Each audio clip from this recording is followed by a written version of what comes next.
The room fell completely silent before Catherine finished reading the very first sentence. In her hands rested a sealed document left by Diana, hidden away for decades and protected by a condition that no one inside the royal household ever believed would be fulfilled. But that condition had finally been met. The Princess of Wales broke the seal, looked directly at Camilla, and revealed a final instruction that instantly changed who would ever be allowed to handle the family's most treasured jewels. Catherine felt every eye fixed on her as the meaning of those words spread throughout the room. Only hours earlier, royal archivists had called her to Windsor after discovering an ivory envelope attached to Diana's final testament. A royal testament is a legal document explaining how private belongings and personal wishes should be handled after death. The envelope carried an additional condition. It could only be opened by the wife of Diana's eldest son if anyone ever challenged the ownership or ceremonial use of the jewels she had reserved. William stood beside Catherine, silent but watchful. Charles sat across from them with Camilla by his side, while Princess Anne remained near the end of the table alongside two senior legal custodians. These custodians were officials responsible for protecting confidential records and ensuring private instructions were carried out correctly. No aides, secretaries, or palace staff had been permitted inside. Everyone understood that the contents of the document could divide the family within moments. Catherine continued reading. Diana's private testament declared that Camilla was permanently forbidden from wearing, borrowing, controlling, reclassifying, or publicly displaying the jewels reserved for William's wife and future descendants. The restriction was absolute. It allowed no ceremonial exceptions, temporary permissions, or private arrangements behind palace walls. Camilla's expression hardened. She had expected the document to cover only the pieces personally owned by Diana, but the wording extended much further. Several historic jewels were also included because the late princess believed they should pass through William's household and eventually belong to his children. The Queen Consort turned toward Charles, waiting for him to challenge the instruction. He lowered his eyes and remained silent. William watched his father closely, recognizing the conflict without a single word being spoken. The king was caught between defending his wife and confronting the fears Diana had carried until the end of her life. Catherine felt a different kind of burden. She was giving voice to a woman she had never met, yet every sentence placed that responsibility firmly in her hands. The inventory contained handwritten initials beside 4 specific pieces: a sapphire necklace, an emerald choker, a diamond bracelet, and a pearl and diamond tiara. According to Diana's instructions, Camilla could never claim any of them. As Camilla reached toward the document, William quietly moved it closer to Catherine. "She was chosen to open it," he said softly. "She will finish reading it." Catherine reached the final paragraph and paused. Diana described an earlier confrontation involving Camilla and one protected jewel. According to the document, that incident alone was enough to activate the sealed condition. But the instruction inside Diana's will was only the beginning. The people gathered around that table were not simply arguing over priceless jewels. They were confronting decades of grief, rivalry, regret, and unresolved emotions. To the public, the dispute appeared to be about diamonds, sapphires, and royal tradition. Inside the family, however, it represented something far more personal. For William, every jewel carried the memory of the mother he lost far too soon. For Catherine, they represented a responsibility she had never asked to carry. For Charles, they reopened a chapter of his life that could never be rewritten. And for Camilla, Diana's final restriction felt like a judgment reaching across the years to deny her complete acceptance forever. William had never viewed Diana's jewelry as simple decoration. Every necklace, bracelet, and ring reminded him of her voice, her choices, and the life that ended before he was old enough to understand the pain she had quietly endured. The collection was far more than valuable. It remained one of the few physical connections he still had to the woman behind the royal title. Catherine understood that responsibility every time she wore one of those pieces. She knew the public would always compare her to Diana, yet she never viewed the jewels as trophies. To her, they were family heirlooms entrusted to her care until they could one day pass to Prince George, Princess Charlotte, and Prince Louis. A family heirloom is an object preserved so it can be handed down from one generation to the next, carrying both history and emotional value. Catherine also recognized Camilla's humiliation. She could sense it in the silence and see it in the way the Queen Consort avoided looking toward the opened will. Compassion pulled Catherine in one direction, but duty pulled even harder. Ignoring Diana's written instruction would betray the woman who had protected those jewels and could damage William's trust at the moment he needed certainty the most. Charles faced a conflict that no crown could solve. Defending his wife meant challenging Diana's final wishes. Respecting the document meant watching Camilla endure a deeply personal rejection that reached far beyond ceremony and into the heart of their marriage. The king remained silent because every response seemed like a betrayal of someone. Princess Anne finally broke the silence by referring to a documented statement she had given the legal custodians years earlier. She confirmed that Diana had privately spoken to her about the jewels and feared they would one day become part of the general royal collection. That collection is the group of historic pieces preserved for official royal use. Diana believed such a transfer would strip the jewels of their personal connection to her sons, and then revealed that the sealed instruction had not been written in a moment of anger. Diana had revised it twice, secured legal witnesses, and deliberately placed final authority in the hands of William's future wife instead of the reigning monarch. She wanted someone closest to her eldest son to protect the emotional significance behind every piece. Later, William stood beside Catherine near a Windsor window. His voice softened as he remembered watching his mother fasten the sapphire necklace before a royal engagement. He admitted he had always feared it might one day disappear forever. Catherine then turned to and quietly asked why Diana had believed Camilla might eventually try to claim that very necklace. Princess Anne's answer changed everything. "It started," she said, "with a private request made during a royal jewelry review, an incident the palace quietly buried." That forgotten request would become the true point of no return. Diana's warning had never been based on suspicion alone. She had written those instructions because she believed that one day the exact moment she feared would eventually become reality. Years before Catherine opened the sealed envelope, a single meeting inside the Windsor jewelry vault changed everything. The gathering had been intended as nothing more than a routine review of pieces reserved for future state occasions. Instead, Camilla made one request that shocked the royal custodians and left Princess Anne openly furious. She asked for Diana's sapphire necklace to be reclassified for use by the reigning queen. That single request fulfilled the exact condition Diana had described in her sealed testament. Camilla entered the review believing her position gave her ceremonial access to jewels connected with previous royal women. The meeting followed a formal inventory, a detailed record used to distinguish crown property from privately owned pieces and family heirlooms. That distinction mattered because crown jewels could be assigned for official duties, while Diana's personal collection was intended to remain with her sons and future descendants. Catherine had not been invited. Officials described the gathering as a technical review rather than a family decision. Even though the outcome could reshape William's inheritance, Princess Anne immediately recognized the danger. She watched the jewelry cases being opened and understood that a simple change in classification could erase the emotional history attached to every piece. Camilla pointed toward the sapphire necklace and requested that it be redesignated exclusively for use by the reigning queen during state banquets. A royal custodian, an official responsible for safeguarding and documenting valuable royal items, refused to move the necklace until its legal ownership had been confirmed. Camilla did not withdraw her request.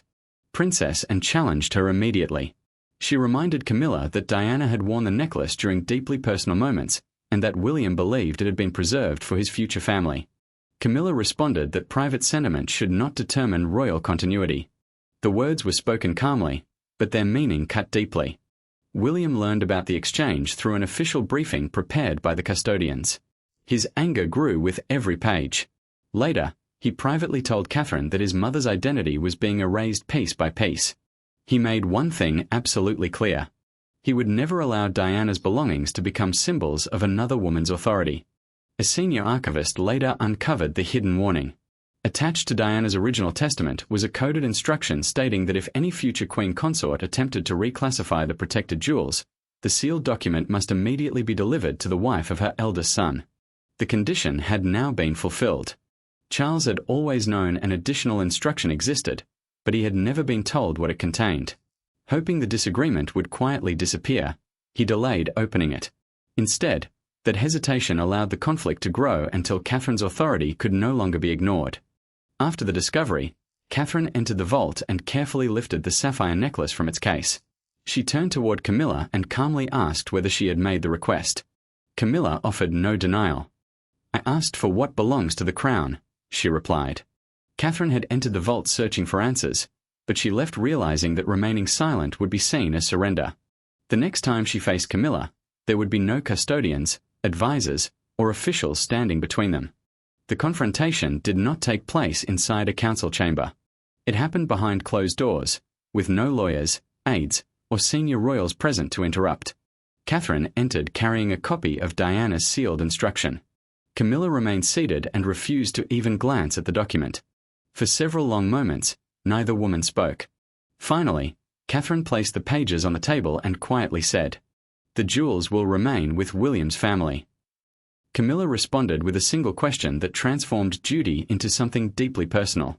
Catherine had requested the meeting before the restriction was officially entered into the Royal Jewelry Register, the permanent record identifying who may control, borrow, or wear valuable royal pieces. She wanted Camilla to respond privately before the decision became part of the official palace record. Once recorded, no quiet compromise could easily reverse it. Camilla had expected a negotiation. She believed Catherine might allow temporary access to one or two pieces for important state occasions, where royal jewelry often symbolizes rank, continuity, and authority. Instead, Catherine arrived prepared to enforce every word exactly as Diana had written it. "Do you truly believe I deserve this?" Camilla finally asked. Her voice remained calm, but her grip tightened around the arm of the chair. She asked whether Catherine truly understood what the order would tell the world. It would not simply prevent her from wearing a necklace or bracelet. It would label the Queen Consort as someone Diana had considered unworthy long before she ever wore the crown. Catherine did not break eye contact. She admitted that the restriction felt severe, but she also believed that harshness did not invalidate a final instruction. Diana had protected the jewels because she feared their meaning would be rewritten after her death. If Catherine ignored those wishes now, the pieces would become symbols of authority instead of lasting memories preserved for William and his children. Camilla finally spoke about something she had kept hidden for years through a private family record. She revealed that Charles had once offered her access to one of Diana's diamond pieces. That offer was withdrawn only after William strongly objected. To Camilla, the sealed testament was not creating a new rejection. It was simply reinforcing one the family had already made years earlier. Catherine then revealed the clause Camilla had not yet heard. Diana's testament also prohibited replicas. The Queen Consort could not commission copies, alter similar designs, or wear jewelry created to imitate the protected collection. The restriction extended beyond ownership. It protected Diana's identity itself. Camilla stood so suddenly that her chair slid backward. She opened her handbag, removed a small jewelry cabinet key, and placed it beside the document. "Then take everything you believe I was never meant to have." Catherine picked up the key and immediately noticed the engraved cabinet number. It did not appear anywhere in the official inventory. For the first time, her frustration gave way to concern. One of Diana's protected jewels might already have been moved. The meeting ended as Catherine closed her hand around the key. But the real battle was no longer between Catherine and Camilla. It now rested with the one person who had the authority to decide whether Diana's final instruction would become permanent royal policy, or remain nothing more than a private family wish. King Charles had spent years trying to separate the monarchy's future from the painful memories of his past. Diana's sealed testament erased that separation in a single afternoon. Resting on his desk were two legal recommendations. One advised him to treat Diana's restriction as nothing more than a private family request with no official authority. The other urged him to record it permanently and remove Camilla's access to every jewel named in the document. Charles carefully read both recommendations before setting down his pen. He realized that whichever decision he made, someone he loved would inevitably be hurt. As king, Charles still controlled access to much of the royal collection, the historic jewels reserved for official ceremonies and state occasions. Diana's testament, however, placed the disputed pieces under a separate family arrangement governed by her sons and future descendants. That distinction was critical. The king could not simply absorb those jewels into the crown without directly ignoring Diana's final wishes. Senior advisors warned him that rejecting the testament would create an open conflict with William and Catherine. Accepting it would carry a different consequence. The world would see the monarch acknowledging Diana's distrust of Camilla as permanent and stronger than the authority of the crown itself. Before making his decision, Camilla met Charles privately. She told him she could endure newspaper headlines, public criticism, and endless scrutiny. What she could not endure was feeling rejected inside her own family. The Queen Consort quietly asked whether he still saw her as his partner, or only as the woman Diana had warned against. Charles tried to reassure her, but every promise stopped short of overturning the testament. Later, William entered the room. There was no anger in his voice, which made his words even more powerful. He told his father this was never about revenge. Diana had foreseen a struggle over her legacy, and death had not taken away her right to decide what happened to the possessions most closely connected to her life. William said that giving in now would only prove that her fears had been justified.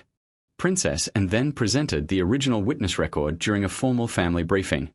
She confirmed that Diana's instructions had been legally reviewed, signed before witnesses, and placed beyond the sole authority of any future monarch. Charles could choose to enforce those wishes, but he could never honestly erase them. The hidden cabinet removed any remaining doubt. Camilla's key unlocked a private compartment containing the missing emerald choker listed in Diana's inventory. Its discovery proved that one of the protected jewels had already been removed from the designated family collection. Charles visited the cabinet alone. He carefully lifted the emerald choker, recognized it immediately, and quietly closed his eyes. The memory struck him harder than any legal advice ever could. Without calling for an aide, the king personally carried the case to William's private rooms and placed it before his son. Then Charles signed the order. Every jewel listed in Diana's testament would be transferred into Catherine's custodianship, meaning she would safeguard the collection on behalf of William and his family. The decision was final. But Camilla learned about the signed order before Charles had the chance to tell her himself. The question of ownership had been settled. Yet it also delivered a deeply personal humiliation to Camilla, and her reaction revealed just how deeply the decision had affected their marriage. She did not raise a voice. She quietly read the first page, turned to the second, and then placed both sheets beside Charles's untouched cup of tea. The listed jewels were no longer accessible through her office. Their cases, keys, official records, and ceremonial permissions had all been transferred to Catherine. Charles began explaining that the decision had become unavoidable. Camilla stopped him with a single raised hand. Without saying another word, she removed her wedding brooch, placed it on the table, and walked out of the room. The order came into effect immediately.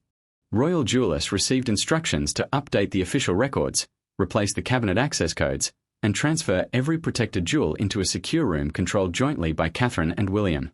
Those records were the official files showing where each jewel was stored, who could request it, and under what circumstances it could be worn.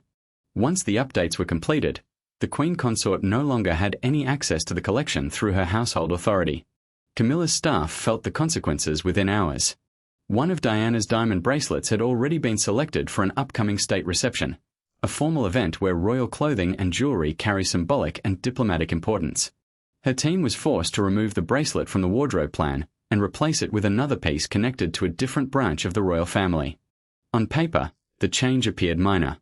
To Camilla, however, it felt like a public loss of legitimacy. Charles followed her into the corridor and asked her not to see the order as a personal betrayal. Camilla turned toward him with a calmness that cut deeper than anger. "You were given a choice," she said quietly, "about who would be left standing alone." The king could speak of duty, law, and Diana's final wishes. But in the end, he had still chosen which woman would carry the humiliation. While examining the emerald choker, Catherine discovered a hidden note beneath the lining of its case. In Diana's handwriting, it stated that the piece should one day be given to Princess Charlotte, but only when she was old enough to understand the woman who had worn it before her. That message changed the meaning of the entire dispute. This had never been only about keeping Camilla away. It was about protecting a family story until the next generation was ready to receive it. William later learned through an official wardrobe briefing that Camilla had planned to wear the emerald choker at a diplomatic reception only days later. Had Catherine not opened the sealed testament, Diana's jewelry would have appeared publicly around the Queen Consort's neck before anyone realized what had happened. For William, the realization was overwhelming. He understood how close they had come to losing control of one of his mother's most treasured legacies.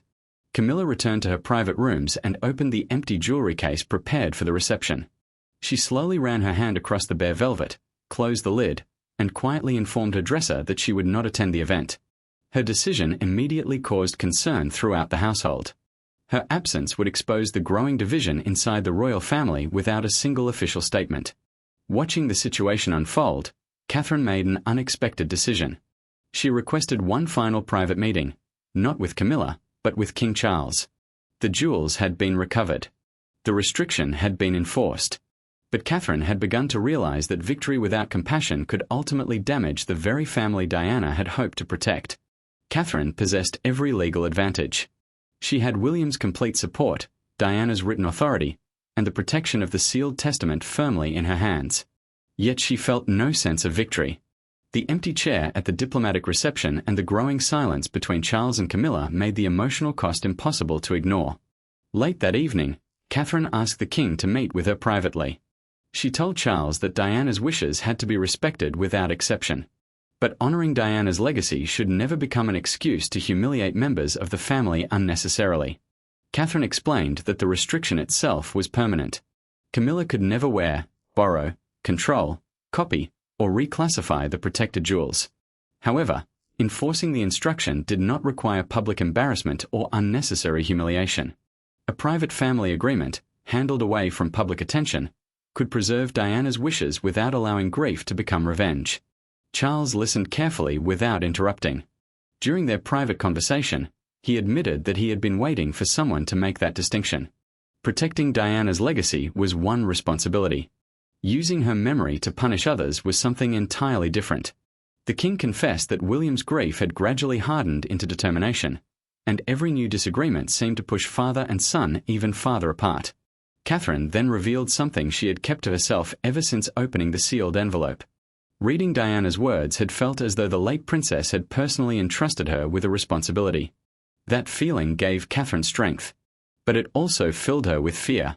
She worried that she might either fail the woman who had placed her trust in the future, or become so focused on protecting the past that she harmed the family still living around her.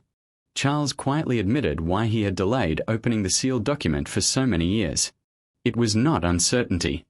It was shame. He had feared Diana's final words would expose how little trust remained between them during the last years of their marriage. Catherine then proposed a solution. The jewels would remain permanently beyond Camilla's reach, but the palace announcement would describe their transfer as the fulfillment of Diana's maternal inheritance. That wording would honor Diana's final wishes without presenting Camilla as a public enemy. William initially resisted the proposal. He believed Camilla should fully understand the consequences of attempting to reclassify the sapphire necklace. After years of watching his mother's legacy gradually fade into palace tradition, he feared that mercy might be mistaken for surrender. Catherine gently took his hand.